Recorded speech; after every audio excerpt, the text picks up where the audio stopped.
ಸೂರ್ಯಾಸ್ತದ ನಂತರ ನೀವು ಇವರನ್ನು ನೋಡಿದರೆ ಲಕ್ಷ್ಮಿ ಶೀಘ್ರದಲ್ಲೇ ನಿಮ್ಮ ಮನೆಗೆ ಪ್ರವೇಶಿಸುತ್ತಾಳೆ ಎಂದರ್ಥ. ಈ ಜೀವನದ ಚಿಹ್ನೆಗಳು ನಿಮ್ಮ ಅದೃಷ್ಟ ಬದಲಾಗುತ್ತದೆ ಎನ್ನುವುದನ್ನು ಸೂಚಿಸುತ್ತದೆ. ಜ್ಯೋತಿಷ್ಯ ಶಾಸ್ತ್ರದ ಪ್ರಕಾರ ಸೂರ್ಯಾಸ್ತದ ಸಮಯದಲ್ಲಿ ಗೋಚರಿಸುವ ಕೆಲವು ಚಿಹ್ನೆಗಳು ಸಂಪತ್ತಿನ ದೇವತೆಯಾದ ಲಕ್ಷ್ಮಿ ಶೀಘ್ರದಲ್ಲೇ ಮನೆಗೆ ಪ್ರವೇಶಿಸುತ್ತಾಳೆ ಎಂದು ಸೂಚಿಸುತ್ತದೆ. ಜ್ಯೋತಿಷ್ಯ ಶಾಸ್ತ್ರದಂತೆ ಶಕುನಶಾಸ್ತ್ರವು ಭವಿಷ್ಯದಲ್ಲಿ ಒಬ್ಬ ವ್ಯಕ್ತಿಗೆ ಆಗುವ ಶುಭ ಮತ್ತು ಅಹಿತಕರ ಘಟನೆಗಳ ಬಗ್ಗೆ ತಿಳಿಸುತ್ತದೆ. ಶಕುನಶಾಸ್ತ್ರದ ಪ್ರಕಾರ ಒಬ್ಬ ವ್ಯಕ್ತಿಯು ಮನೆಗೆ ಪ್ರವೇಶಿಸುವ ಮೊದಲು ತಾಯಿ ಲಕ್ಷ್ಮಿಯು ಕೆಲವು ಚಿಹ್ನೆಗಳನ್ನು ನೀಡುತ್ತಾಳೆ ಎಂದು ಹೇಳಲಾಗುತ್ತದೆ. ಈ ಚಿಹ್ನೆಗಳು ಯಾವುವು ಎಂದು ಕಂಡುಹಿಡಿಯೋಣ. ಧಾರ್ಮಿಕ ನಂಬಿಕೆಗಳ ಪ್ರಕಾರ ಸೂರ್ಯೋದಯದ ಮತ್ತು ಸೂರ್ಯಾಸ್ತಕ್ಕೆ ವಿಶೇಷ ಅರ್ಥವಿದೆ. ಜ್ಯೋತಿಷ್ಯ ಶಾಸ್ತ್ರದ ಪ್ರಕಾರ ಸೂರ್ಯಾಸ್ತದ ನಂತರ ಗೋಚರಿಸುವ ಕೆಲವು ಚಿಹ್ನೆಗಳು ಮನೆಯಲ್ಲಿ ತಾಯಿ ಲಕ್ಷ್ಮಿಯ ಸನ್ನಿಹಿತ ಆಗಮನವನ್ನು ಸೂಚಿಸುತ್ತದೆ. ಒಬ್ಬ ವ್ಯಕ್ತಿಯು ತನ್ನ ಜೀವನದಲ್ಲಿ ನಡೆದ ಘಟನೆಗಳ ಬಗ್ಗೆ ತಿಳಿದುಕೊಂಡಾಗ ಅವನು ಜ್ಯೋತಿಷ್ಯದಂತೆ ಎಚ್ಚರಗೊಳ್ಳುತ್ತಾನೆ. ಶಕುನಶಾಸ್ತ್ರವು ವ್ಯಕ್ತಿಯ ಜೀವನದಲ್ಲಿ ಶುಭ ಮತ್ತು ಅಶುಭ ಘಟನೆಗಳನ್ನು ಮುನ್ಸೂಚಿಸುತ್ತದೆ. ಕೆಲವು ಒಳ್ಳೆಯ ಶಕುನಗಳು ಅದೃಷ್ಟದ ಬಾಗಿಲುಗಳು ಶೀಘ್ರದಲ್ಲೇ ತೆರೆದುಕೊಳ್ಳುತ್ತವೆ ಎಂಬುದರ ಸಂಕೇತಗಳು ಇವಾಗಿವೆ. ಕೆಲವು ಶುಭ ಶಕುನಗಳ ಬಗ್ಗೆ ತಿಳಿಯೋಣ. ಹಿಂದೂ ಧರ್ಮದಲ್ಲಿ ತಾಯಿ ಲಕ್ಷ್ಮಿ ಸಂಪತ್ತು, ಖ್ಯಾತಿ, ಸಂತೋಷ ಮತ್ತು ಸಮೃದ್ಧಿಯ ಸಂಕೇತವಾಗಿದೆ.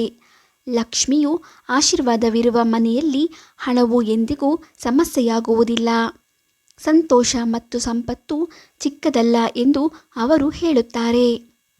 ಆದ್ದರಿಂದ ಪ್ರತಿಯೊಬ್ಬರೂ ಲಕ್ಷ್ಮಿಯ ಆಶೀರ್ವಾದವನ್ನು ಪಡೆಯಲು ಬಯಸುತ್ತಾರೆ.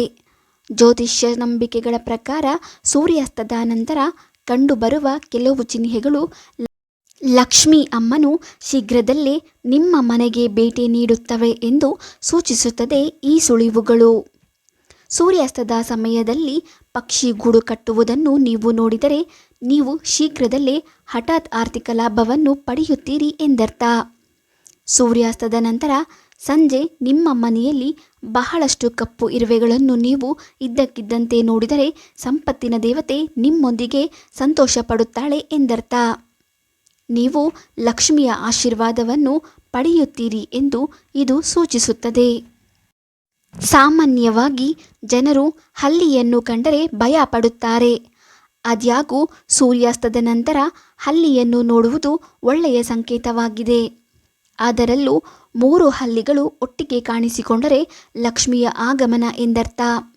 ಹಾಗೆಯೇ ಕೆಲವು ಸೂಚನೆಗಳು ನಮಗೆ ಶುಭ ಸೂಚನೆಗಳು ಆಗಿರುತ್ತದೆ ಎಂದು ಸೂಚನೆ ನೀಡುತ್ತದೆ.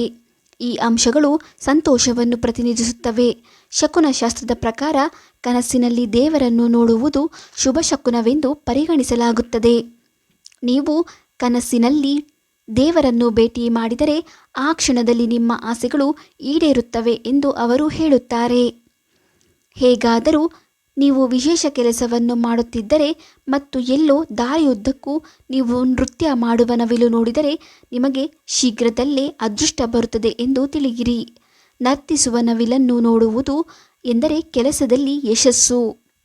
ಮತ್ತೊಂದೆಡೆ ಕುದುರೆಯು ತನ್ನ ದೇಹದ ಎಡಭಾಗದಲ್ಲಿ ಹಲ್ಲುಗಳಿಂದ ಕಚ್ಚುವುದನ್ನು ನೀವು ನೋಡಿದರೆ ನೀವು ಶೀಘ್ರದಲ್ಲೇ ಏನನ್ನಾದರೂ ಸಾಧಿಸುವಿರಿ ಎಂದರ್ಥ. ಹಣಕಾಸಿನ ವಹಿವಾಟುಗಳನ್ನು ನಡೆಸುವಾಗ ಈ ದೃಷ್ಟಿಕೋನವು ವಿಶೇಷವಾಗಿ ಉಪಯುಕ್ತವಾಗಿದೆ. ವಿಡಿಯೋ ಇಷ್ಟ ಆದರೆ ಲೈಕ್ ಮಾಡಿ, ಶೇರ್ ಮಾಡಿ, ನಮ್ಮ ಚಾನೆಲ್ ಸಬ್ಸ್ಕ್ರೈಬ್ ಮಾಡಿ. ಮುಂದಿನ ವಿಡಿಯೋದೊಂದಿಗೆ ಭೇಟಿಯಾಗೋಣ. ಧನ್ಯವಾದಗಳು.